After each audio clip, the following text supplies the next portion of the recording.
ہاں جی لبیل جی. جی جناب، کیسے ہیں آپ؟ میں بالکل ٹھیک. کیا کہنا اچھا، چاہیں گے آپ؟ میرے پاس کچھ سوال ہیں. جی.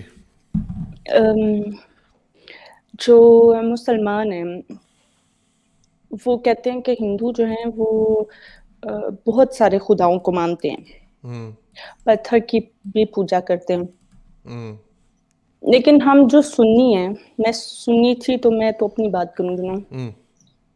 ہم لوگ جو ہیں وہ شب برات آ رہی ہے تب ختم دلانا ہے، شب معراج آ رہی ہے روزہ رکھنا ہے ختم دلانا ہے، 11ویں آ رہی ہے حضرت علی کا دن آ رہا ہے، فاطمہ کی برسی آ رہی ہے.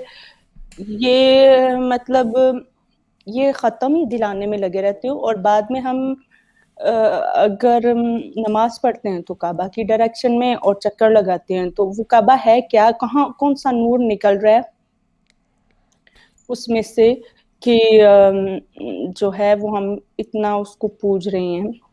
تو یہ تو اس سے ملتا جلتا ہی نظر آتا ہے ہندوازم سے. اس پہ کچھ اور پوائنٹ. پہلی بات تو یہ اتنا لاجیکل سا کانسیپٹ. وہ ختم کے اوپر ایک ویسے اگر اجازت ہو تو ایک جگت یاد آئی. جی. وہ بستانے کی جگت تھی. وہ کہتا ان کے گھر میں جب بھی ختم ہوتا ہے نا تو ان کے گھر سے بندے ختم ہو کے نکلتے ہیں. اچھا تو یہ دیکھیں, یہ مجھے یہ کانسیپٹ سمجھ نہیں آتا کہ رسول اللہ جن کے لیے پوری کائنات بنائی گئی, ان کو آپ کے درود کی کیا ضرورت ہے؟ یعنی یہ کہا جاتا ہے نا رسول اللہ آپ کے لیے لاکھوں کروڑوں درود لو. بڑے فخر سے مسلمان بناتے, دیکھو کتنا سکسیسفل آدمی, روز کروڑوں لوگ ان کے اوپر درود بھیج رہے ہیں. یعنی پہلی بات یہ کہ رسول اللہ کو کس درود کی ضرورت ہے؟ ایک نارسسسٹ آدمی ہو سکتا ہے نا, بادشاہ ہوتا ہے جو اپنی تعریفیں کرواتا ہے, کہتا ہے میری تعریف کرو میری. لوگوں کو ہر کس کو تعریف بری لگتی ہے, ہر بندے کو. یعنی مرنے کے بعد بھی میری تعریفیں کرتے رہو. یعنی اگر اللہ میاں کے جو اب رسول اللہ کی تو بخشش نہیں نہ ہونی, وہ تو یعنی بخشے ہوئے پہلے ہی وہ تو جنت میں آلریڈی بیٹھے ہوں گے اس وقت, انجوائے کر رہے ہوں گے وہاں پہ. تو انہیں آپ کی دعاؤں کی یا اس کی درودوں کی کیا ضرورت ہے؟ اس سے پتہ چلتا ہے کہ نارسسسٹ پرسنالٹی نے ایک ریچولز بنائے انہوں نے, یا ان سے منسوب کر دیے گئے. دوسری بات جو آپ نے کی کہ ہم یہ جو کرتے ہیں کہ جس طرح ہندو کرتے ہیں بھئی اپنی بتوں کی پوجا کرتے ہیں, بہت سارے ان کے خدا ہیں, اس میں کوئی ایسی پرابلم نہیں ہے. یہ یونیورسل ایک خدا کا جو نظریہ ایسے بیان کرتے ہیں جیسے کوئی بڑی کوئی اس کے اندر نا کوئی بڑی لاجک ہے. وہ بھائی اگر ایک خدا ایسا ہے جس کو ثابت نہیں کیا جا سکتا تو ہزار بھی ہو سکتے ہیں, ہو سکتا ہے لاکھوں خدا ہوں دنیا میں, وہ آپس میں. اس کی دلیل پتہ کیا دیتے ہیں؟ اس کی دلیل یہ دیتے ہیں کہ اگر زیادہ ایک سے زیادہ خدا ہوتے تو آپس میں ایک دوسرے کو لڑا کے مر چکے ہوتے. یہ کیا بات ہوئی؟ یعنی کوئی ایونجرز چل رہی ہے, اگر وہ خدا ختم ہی نہیں ہو سکتے تو لاکھوں ایک دوسرے کو کیسے ختم کریں گے؟ تو اینی جو اور تیسرا جو اس کے اوپر پوائنٹ ہے وہ یہ ہے کہ اس میں واقعی سملیرٹی ہے. یہ جو کعبے کی طرف منہ کر کے نماز پڑھتے ہیں, پہلے تو وہ اسپیس میں جا رہی ہوتی ہے نا, کیونکہ زمین گول ہے, لوگوں کو پتہ ہی نہیں ہے. یہ دیکھیں نا, اگر زمین ایسے گول ہے, یہ گول ہے, آپ ادھر ہیں اور کعبہ ادھر ہے, تو جب آپ اس طرح ادھر کر رہے ہوں گے نماز, آپ کا سر اس طرف ہوگا تو اوپر اسپیس کی طرف جا رہی ہوگی آپ کی. تو لیکن چلو وہ ان کو نہیں پتا تھا کہ دنیا گول ہے. لیکن جب یہ اس کی طرف منہ بھی کر کے نماز پڑھ رہے ہوتے ہیں تو اس پتھر کی عبادت کر رہے ہوتے ہیں. کیوں اس کی طرف منہ کیوں کیا ہوتا؟ نہیں وہ علامتی طور پہ اللہ میاں کا گھر ہے, تو وہ تو مسجد بھی گھر ہے اللہ میاں کا, نہیں وہ والا مین گھر ہے. اچھا تو اس کی طرف سجدہ کر رہے ہو, یعنی علامتی تو اللہ میاں وہاں پہ رہتے ہیں, نہیں اللہ میاں تو شہر کے قریب بھی ہیں. اچھا تو پھر ہم نے ایک علامتی طور پہ رکھا. تو پھر ہندو بھی کہتے ہیں کہ ہم مورتی سے تو نہیں مانگ رہے, یہ مورتی ایک علامت ہے, ہمارے مندر ہمارے بھگوان کی ایک علامت ہے. مجھے یاد ہے ہمیں انہوں نے بچپن میں کلاس میں پڑھایا تھا کہ پتہ نہیں وہ ٹیچر نے ایڈ اپنا پوائنٹ کیا کہ دیکھو یہ کتنے بیوقوف ہیں ہندو, یعنی یہ اپنے ہی ہاتھ سے بنائے ہوئے بتوں کی پوجا کرتے ہیں. جو بت انہوں نے خود بنایا وہ ان کو کیا بنائے گا؟ تو بھائی آپ نے بھی تو یہ کعبے کی بلڈنگیں اونچی کر رہے ہو, اوپر غلاف چڑھاتے ہو, کیا اوپر سے اللہ میاں آگے کرتے ہیں کہ میری بیڈ شیٹ بدل دو؟ تو اور علامتی طور پہ اگر آپ اس کو علامتی طور پہ خدا کا گھر کہتے ہیں تو وہ بھی مندر کو علامتی. تو اس میں بڑی سملیرٹی ہے. دیکھیں سملیرٹیز وہی ہیں, ڈوگما, سپرسٹیشن, لیک آف ایویڈنس. کوئی ایویڈنس نہیں ہے ان چیزوں کا, خدا ہے, بھگوان ہے یا نہیں ہے, کسی کا کوئی ایویڈنس نہیں ہے. سنی سنائی باتوں کے اوپر انہوں نے, کہانیوں کے اوپر انہوں نے ہوا میں قلعے کھڑے کیے ہوئے, اور اس کی یہ اسی کی علامت ہے. کیونکہ اگر ڈفرینٹ جو کافی سارے خداؤں کی آتی ہے تو مطلب یہ سوچتے تو نہیں ہے، ذہن میں تو ہمارے نہیں ہوتا نا کہ ہم مطلب علی کی عبادت کر رہے ہیں یا محمد کی عبادت کر رہے ہیں. تو ہم ذہن میں یہ ہوتا ہے کہ اللہ کے یہ نیک کام کر رہے ہیں، اللہ اس سے خوش ہوگا. لیکن ایک طریقے سے درود بھیج کے محمد کی عبادت ہو رہی ہے، ختم دلا کے برسی یا جو بھی ہے وہ ایک طرح کی اس بندے کی بھی عبادت ہو رہی ہے. اور جو مزار والے بابا ہیں جی، اب ان پہ بھی جا کے پھول چڑھاؤ تو یہ والا بھی خدا نکل آیا. وہ تو دیکھیں، وہ تو کہتے ہیں نا یہ صوفیزم اور یہ جو شرائنس کا جو کانسیپٹ ہے وہ پاکستانی اور یہ سب کانٹیننٹ کے مسلمانوں نے یہ کام کیا. عرب میں اتنا یہ درباروں وغیرہ والا چکر نہیں، کیونکہ اس میں یہ دیکھیں پھر وہی سپرسٹیشن آ گئی نا. لوگ ہمیشہ اپنے سے نا اوپر والا کے ہاتھ جڑ گیا ہے یار، بہت بڑا آدمی ہے. بزرگوں کو کہا جاتا، داتا گنج بخش اجمیری وغیرہ جتنے بزرگ ہیں، بلے شاہ وغیرہ، یہ کہتے ہیں ان لوگوں نے سب کانٹیننٹ میں اسلام پھیلایا. بابوں نے، بابا جیز جن کو یہ بابا جی کہتے ہیں نا، بابوں کا مذہب ہو رہا ہے، انجینئر صاحب کہتے ہیں، وہ کہتے ہیں انہوں نے، کیونکہ وہ بہت اللہ کے ولی اللہ تھے یہ لوگ، کیونکہ انہوں نے کافروں کو اسلام میں کنورٹ کیا، جو کہ غلط بات ہے. میں نے بھی آپ کو پتہ نہیں آپ نے وہ دیکھی ہے ابھی پچھلا حصہ کہ نہیں، جہاں میں نے آپ کو دکھایا کہ کس طرح اسما بنت ماروان کا جس دن قتل کیا اگلے دن اس کے سارے قبیلے کے لوگ مسلمان ہو گئے. تو یہ تو رسول اللہ کے زمانے میں تو اور سختی تھی. بہرحال انڈیا میں آئے تو تھوڑے ان کو نرمی کرنی پڑی، کتنے ہندوؤں کی گردنیں اتارتے. تو اس لیے ان کی اس سے عقیدت ہو گئی ان کی کہ بزرگ ہیں، انہوں نے چونکہ اسلام پھیلایا ہے، یہ کوئی اللہ میاں کے نا اسپیشل لوگ تھے.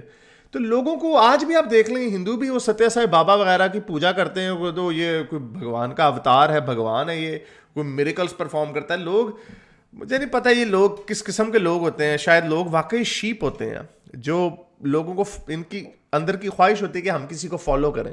تو انہوں نے رسول اللہ تو اب ختم ہو گئے، چلے گئے، اب اور رسول آنے بھی نہیں ہے، تو اب کس کو فالو کریں؟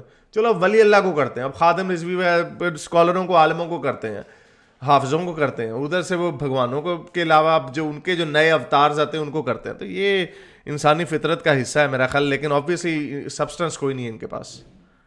کیونکہ ان کے ایکشن سے تو شو ہو رہا ہے کہ یہ صحابہ کی عبادت اور بابوں کی عبادت، محمد کی عبادت.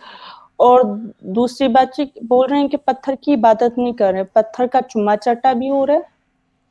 وہ پتھر وہ جو ہے وہ انسان کا بنایا ہوا ہے نا، اللہ وہاں پہ بیٹھا تو نہیں نہ ہوا ہے، یا وہ کہتے اللہ ہیں کا جنت سے آیا، وہ کہتے ہیں جنت سے آیا. حجر اسود کی بات کریں نا، وہ کہتے ہیں جنت سے آیا یہ پتھر، حالانکہ وہ کوئی میٹیور ہوگا.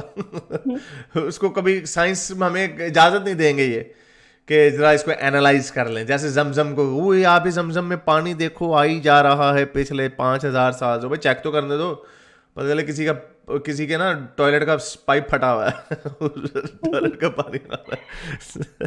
سو یا مطلب کہ یہ پانچویں پڑھے مولویوں کی بات پہ یقین کر لیں گے، یا مولوی جو اسکول بھی نہیں گئے ہیں ان کی بات پہ یقین کر لیں گے، لیکن جو ہے جو آپ کو سائنس بتا رہی ہے اس کا یقین نہیں کریں گے. اسی طرح میں نے کچھ سال پہلے دیکھا تھا کہ آذربائیجان میں جو ہے نا وہ آذربائیجان جو ہے وہاں پہ گیس جو ہے وہ نکل رہی ہے، اور وہ ان کا وہاں پہ آگ ہمیشہ لگی رہتی ہے. لیکن یہ لوگ اس کو بھی معجزہ بنا دیں گے کہ اللہ تعالیٰ نے معجزہ کر دیا ہے کہ یہاں سے جو ہے نا وہ آگ ہمیشہ جلتی رہتی ہے، لیکن وہ گیس لیک ہو رہی تھی. اس کو چھوڑے، میرا خیال انڈیا میں ہوا تھا شاید، کسی نا وہ کوئی بلیڈنگ اسٹیچو تھا میرا خیال، پتہ نہیں انڈیا میں تھا کہاں پہ تھا، وہ مدر میری کا بلیڈنگ اسٹیچو اسے وہ کہتے تھے نا، ویپنگ اسٹیچو تھا مدر میری کا. تو اس میں نا وہ پتہ چلا وہ واقعی کسی گندے نالے میں سے اس کا پانی آ رہا تھا، وہ لوگ اس کو پی رہے تھے بڑے مزے سے، منہ پہ مل کے جا رہے ہو جی، مزے آ گئے. وہ کچھ سالوں بعد وہ پھر وہ میری ماں مجھے ایک کہانی سناتی ہوتی تھی کہ ایک چور نے جو ہے نا وہ رات کو چوری کر لی، تو وہ چینی کی بوری اٹھا کے وہ جا رہا تھا اور کنویں میں گر گیا. اور جو ہے وہ اس کو جو گاؤں کے لوگ تھے وہ مطلب انہوں نے صبح اس کو نکالا اور دیکھا کہ پانی تو بہت میٹھا ہے. تو اب اس کو یہ سمجھنا شروع ہو گیا کہ اس کے بیچ مرنے سے جو ہے نا وہ پانی میٹھا ہو گیا ہے، وہ جو چینی رات بھر پڑی رہی اس سے میٹھا نہیں ہوا ہے. یہ بس عجیب عجیب سی بونگیاں ان کی. وہ نہیں آپ نے حدیث سنی ہوئی, رسول اللہ وہ ایک صحرا میں تھے, وہاں پہ بندے کو 40-50 بندے, پانی صرف اتنا سا, وہ رسول اللہ نے بیچ میں ایسی ایک انگلی ڈالی جادو کے بیچ میں فوارہ نکل آیا اس برتن میں سے. یعنی وہ کہتے وہ ساروں نے وضو کیا, مزے سے پورا پانی پیا جتنا پی سکتے تھے, پھر بھی پانی بچ گیا. برکت. تو یہ ایسی کہانیاں مارتے رہتے ہیں انہوں نے بیوقوف بنایا ہوا لوگوں کو, کیا کریں اب. اسی طرح یہ اس کو بار بار احساس دلاتے ہیں یہ بونگیاں ہیں بونگیاں. لیکن جو اللہ تعالیٰ ہے وہ معجزات ابھی کیوں نہیں کرتا؟ ابھی اگر میرے گھر میں 2 بینگن ہیں اور میں نے 10 لوگوں کو وہ بینگن کھلانے ہیں, میں تو نہیں پیٹ بھر پاؤں گی. آپ عورت ہیں, آپ کے پاس رسول اللہ, آپ پہلے تو نبی آتے نہیں عورتوں میں, آپ اپنی جگہ مت بھولیے اسلام کے مطابق. اور دوسری بات, اب نبیوں کا سلسلہ ختم ہو چکا ہے, اب تو ہاؤ کنوینئنٹ, ہر چیز کا آرگومنٹ ہے ان کے پاس. اب تو ایسے میریکلز نہیں نہ ہوں گے, اس زمانے میں ہوتے تھے, آپ نے دیکھے نہیں بس ہوتے تھے, ہماری بخاری کی کتاب میں لکھا ہوا ہے. نہیں معجزے, کوئی معجزے نہیں اب ہونے, کوئی اس طرح کے بدر میں وہ فرشتے آ گئے, وہ کوئی ابھی آ کے اتنی پٹائی, ایک ان کی نا وہ جو پٹائی کرتے ہیں امریکہ نے, جتنی افغانستان عراق میں اتنے مسلمانوں کا قتل کیا, کوئی آ جاتی فرشتوں کی فوج. تو آ کے ہم بھی کہتے یار امریکہ کو آگے لگا دیے انہوں نے. تو ایسے یہ بس بیوقوف بنا ہوئے ان بیوقوفوں کو. اور میں نہیں, آپ چلے. جی میں نے بس یہ بات کرنی تھی. Thank you. اوکے, بہت شکریہ, thank you very much for coming. میرے اس نیک کام کو جاری رکھنے کے لیے مجھے پے پیل یا پیٹریون پہ ضرور سپورٹ کیجیے تاکہ میں اپنا پیغام زیادہ سے زیادہ لوگوں تک پہنچا سکوں.